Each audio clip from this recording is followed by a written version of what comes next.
नमस्कार मैत्रिणींनो, तर बाहीची मोंढारुंदी कशी काढायची त्याचा एक मी फॉर्म्युला सांगते. वरच्या साईडने पाऊण इंच किंवा 1 इंच तुम्ही तुमच्या आवडीनुसार शोल्डर मार्जिन सोडून द्यायचं आणि यानंतर पुढे मोजायचं. तर 8.5 इंच यामध्ये भरत आहे, तर त्यातनं अर्धा इंच मी मायनस करून 8 वरती मार्किंग करून घेतलेलं आहे.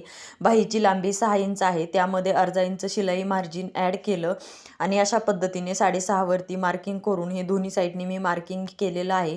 यानंतर मोंढा खोली किती घ्यायची, तर मी उंचीनुसार घ्यायची असते, तर 2.5 इंचावरती मार्क केलं आणि वरून खाली 1.5 इंच सरळ लाईन आखून घेतली आणि बंद बाजूनी 1 इंचावरती मार्किंग करून अशा प्रकारे त्रिकोणी रेष आखून आधी वरच्या पाठीमागच्या मोंड्याचा आकार देऊन घेतला आणि नंतर पुढच्या मोंड्याचा आकार देऊन घ्यायचा आणि दोन्हीमधील अंतर हे अर्धा इंचाचं राहिले पाहिजे. यानंतर दंडघेर 5.25 इंच, त्यापुढे 1.5 किंवा 2 तुम्ही तुमच्या आवडीनुसार शिलाई मार्जिन घेऊ शकता.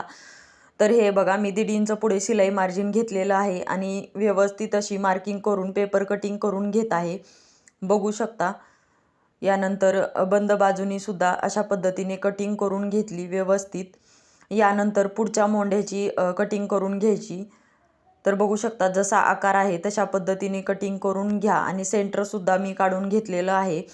आणि हा पार्ट ना अशा पद्धतीने आपली बाहीची कटिंग झालेली आहे आणि बॅकचा पार्ट घ्यायचा आणि यावरती मी तुम्हाला ठेवून सुद्धा दाखवते. तर ॲक्युरेट आपली बाहीरुंदी आपल्याला भेटलेली आहे. तर अशा पद्धतीने तुम्ही सुद्धा काढू शकता. तर व्हिडिओ कसा वाटला हे कमेंट करून सांगा. आवडल्यास चॅनलला लाईक, शेअर आणि सबस्क्राईब करा.